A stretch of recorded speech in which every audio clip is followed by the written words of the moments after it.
Dry flies. That's what we're here to talk about today. That's what we're going to be whipping up at the vise. And so that's absolutely correct. That's what we're going to be looking at in this episode, and actually in the next episode as well. We're going to be whipping up some very simple dry flies to kind of mimic some of your basic mayfly and your basic caddis imitations that you can get out there, you can fish this spring and this summer when we get some of our major hatches.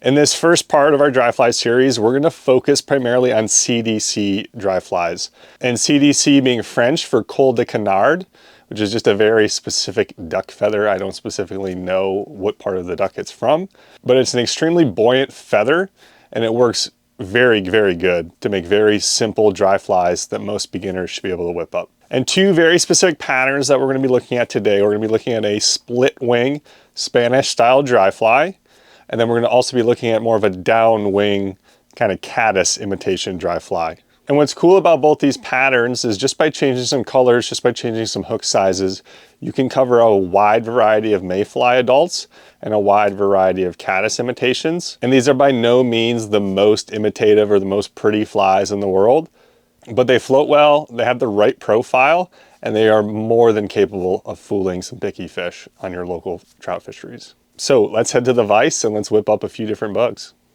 Alrighty guys, it is in fact time to tie the dry fly.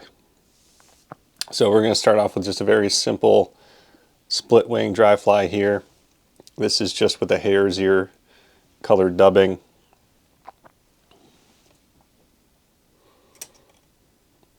This is one that I really enjoy. I fish a lot for PMDs, but this will also work for light Cahills. And it's kind of a good generic light bodied mayfly. Kind of a do-it-all mayfly.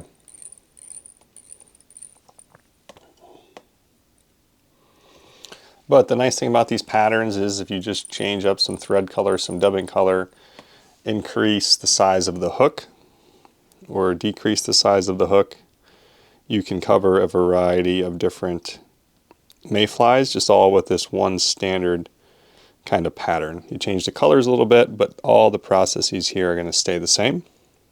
So for the tail, I cut off some Coq de Leon, some CDL. I'm just going to measure it. We're just going to do a shank length tail, maybe just a touch shorter. So I'll measure that on the shank. Go ahead and tie that in.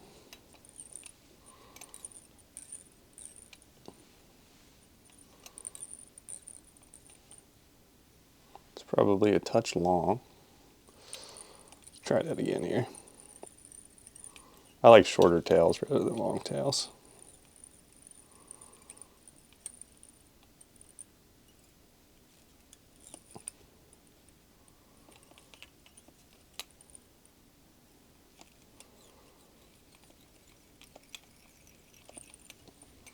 There we go, that's more my speed.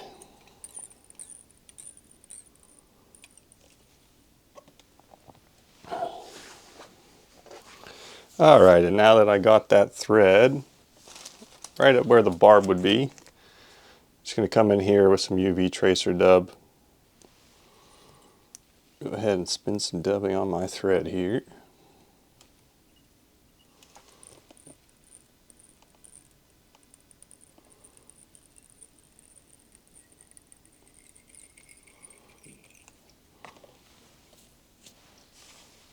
I typically just go about half the shank of the hook, and I'm going to come in with some Glow Bright yarn, and I'm just going to loop that around my thread, and then tie this in. I want to make sure that this is sitting on top of my hook shank, so that's on top because I'm going to fold this over and split the wing, and then tie it back to create my indicator posts. So let that hang out.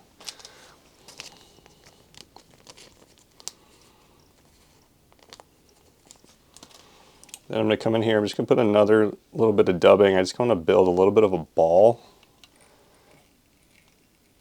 just because I'm going to push that CDC feather, and this is going to help prop that CDC feather up when I tie it in, or feathers. I'm going to have some feathers here. So when I'm selecting my CDC feathers for these flies, I'm looking for very specific feathers that resemble this guy here. I like a really defined stem down the middle. And then if you look at the feather, it's pretty even on both sides. I mean, they're not going to be perfectly symmetrical. I'm going to take my feather, I'm going to take each of them, and I have 4 of them set up. I'm going to take it, I'm just going to come in, I'm going to cut the stem here and let that fall away. And what's going to happen is when I kind of stroke this up, eventually I'm going to get a few of these. I'm going to stack them on top of each other, but you can already see I'm kind of already forming a little bit of a V-wing there. And that'll be important because we don't really want to get the stem in our fly too much when we put this together. So same thing with this guy here. Come in here, just going to cut that tip away. Again, you can see that V there already starting to take shape. So I just take my feathers here, set those stems right next to each other, right on top of each other. Kind of got to reposition them, kind of move them between your fingers.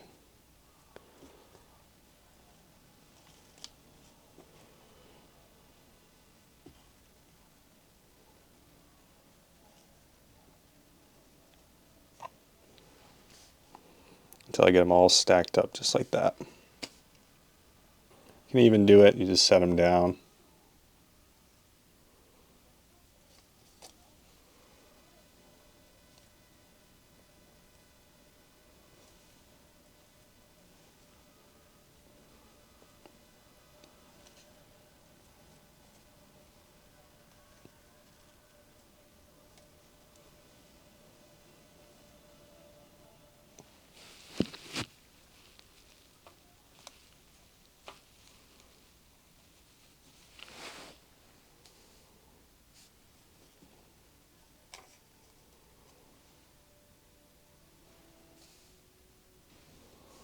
There we go. So I got kind of my 4 feathers here, kind of stacked up. The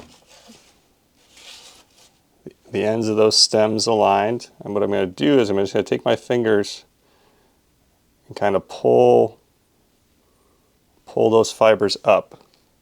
You can see there's my V-wing that I'm going to tie into my fly here. So all I'm going to do is set that right on top of the hook. And I'm going to transition here. I'm going to come in with my other hand. And just like my pinch wrap, I'm going to squeeze my fingers on either side of the hook shank. And I'm going to come up here, pinch my thread, pull it straight down. I'm going to do that again. And then I'm going to put some securing wraps down there. And so if you notice, you did it right. If you did it improperly, this feather will start to roll on you. Because I had it secured there, it didn't roll. So I'm just going to lift this feather here, put a few wraps underneath, and then you want to get a nice tight cut as you can and cut that excess CDC away there. So I'm just going to tie over top those butts, and I'm going to work this material up a little bit here with my fingers. And you can already see as I kind of rotate it towards you, there are already kind of that natural split from where I created that V with cutting the stem out. And so I'm going to put some dubbing down.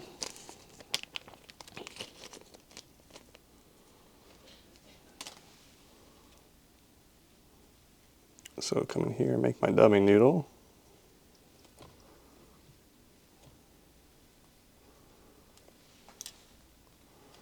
So I'm going to put one here before I'm going to lift the feather. Just because I want to help this stand a little bit, I'm just going to put one wrap behind. And then I'm going to finish in front here, and I got too much dubbing, so I'm going to pull this off. We're going to have a little bit of a fat head on this guy, but that's okay.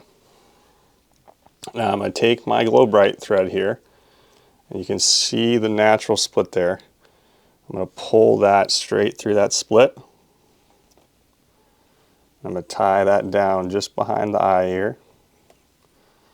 Now I know that sits on top of the dubbing and you can see it, but that doesn't matter because the fish is only going to see the bottom of the fly. So you can't see any orange there on the bottom. So I'm going to put a couple wraps down, Tease this feather up a little bit. Couple wraps down, and I'm going to pull this back. I'm going to tie over top of that orange. And now I'm just going to hold my orange nice and tall. Get right between the feathers here. I want it to be just shorter than the tips. So I'm going to cut it right there. And that's going to lay right between the split of my feathers there. So, and that's my indicator mark. That's how I see my dry fly. If you have any issues seeing your dry, that's going to help you. And I'm going to come in here with my glue.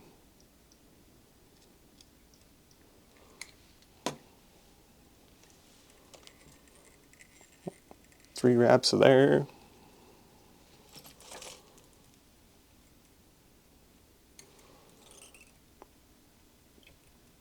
And the old whip finish here.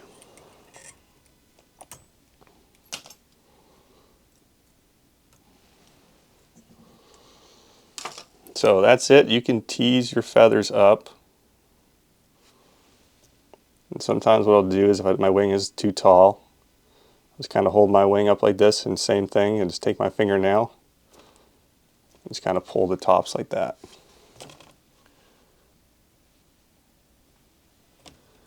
There you are. If you have some that sit too far back,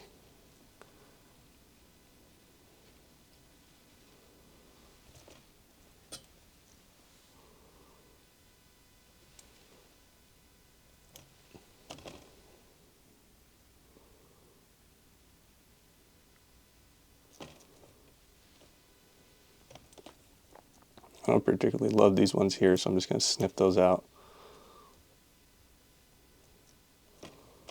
So the nice thing about using 4 feathers is I have a lot of CDC in there.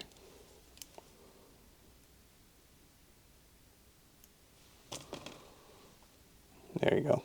I'm being a little anal, but now you can see I have a nice wing that stands straight up. Got my indicator right there in the middle. Spot that guy. And that's a pretty buoyant fly. I can hold up quite a bit of weight with that. I can use this for dry dropper. This is obviously a great single nymph, a single fly, dry fly. I can also float some significant tungsten with this fly as well, with all that CDC in it.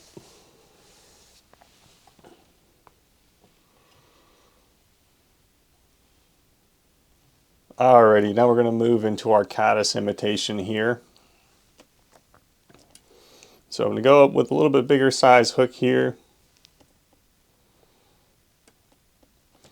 This is going to be the F plus caddis, which I have actually featured on the channel before. But this is just going to be a great kind of all-around caddis pattern here. So I'm going to start my thread. And your thread is going to be your body color. So if you want a different body color, you can just use a different color thread. Typically tans and browns and olives and blacks are your generic caddis. So I'm going to bring this guy to the back. Come in here and put a CDL tail on here.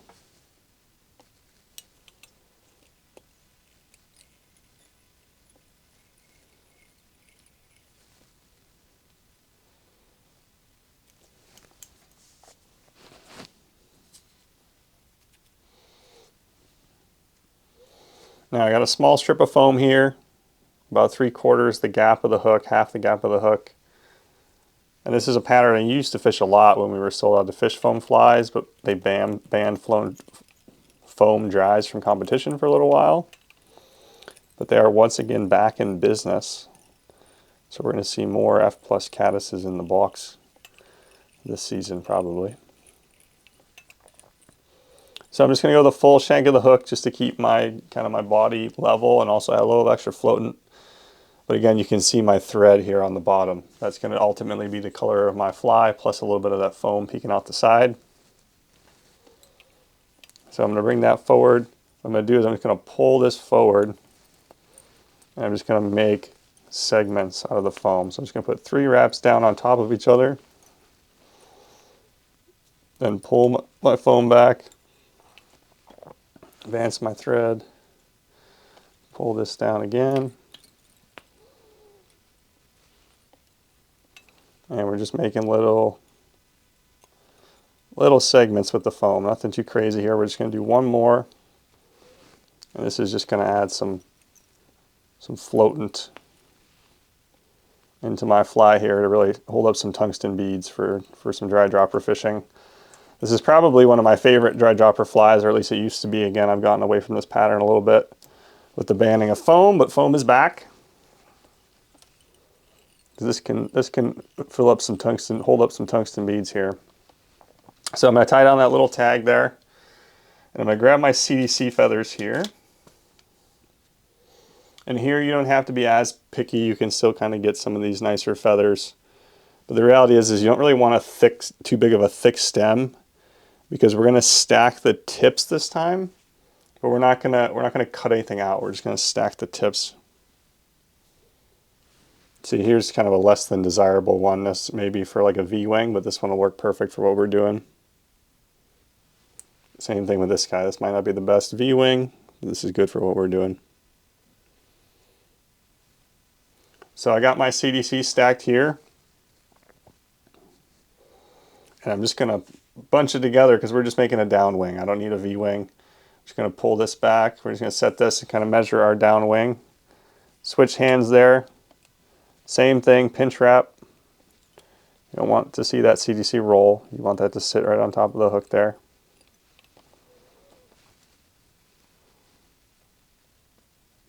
Got that nice and tight.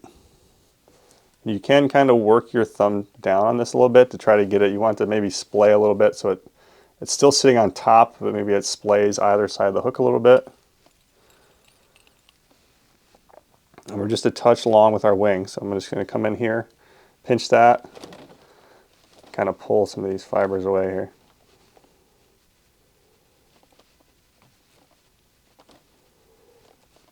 Oop, pull the feather out. That's not ideal, but this one's going to have a little less flotation. All right, then the old school way, we would kind of take our scrap here. We would kind of strip some of that CDC away from that scrap and then kind of dub it onto our thread here, which will work great because the color matches very well. Then we're just going to kind of wrap that as a head. You can also use Trout Hunter. It has like CDC dubbing now. I think Fulling Mill does too. So you can just use a CDC dubbing as well. But it is quite easy to just strip that right off. Plus you use some of that excess, which you do tend to waste.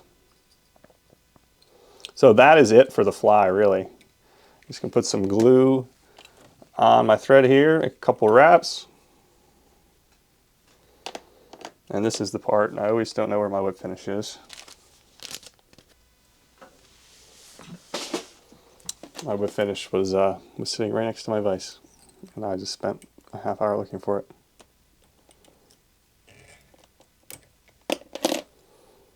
Tie that off, cut my thread, and she's done. You do want to use a specific floatant. I use High and Dry because it works well with CDC. As you can see, that's the F+ caddis. You can change the color of that thread, the color of that foam, the color of that wing if you want, and kind of come up with a bunch of different variations of that guy. Thank you guys so much for watching the video. I hope you learned something from this one.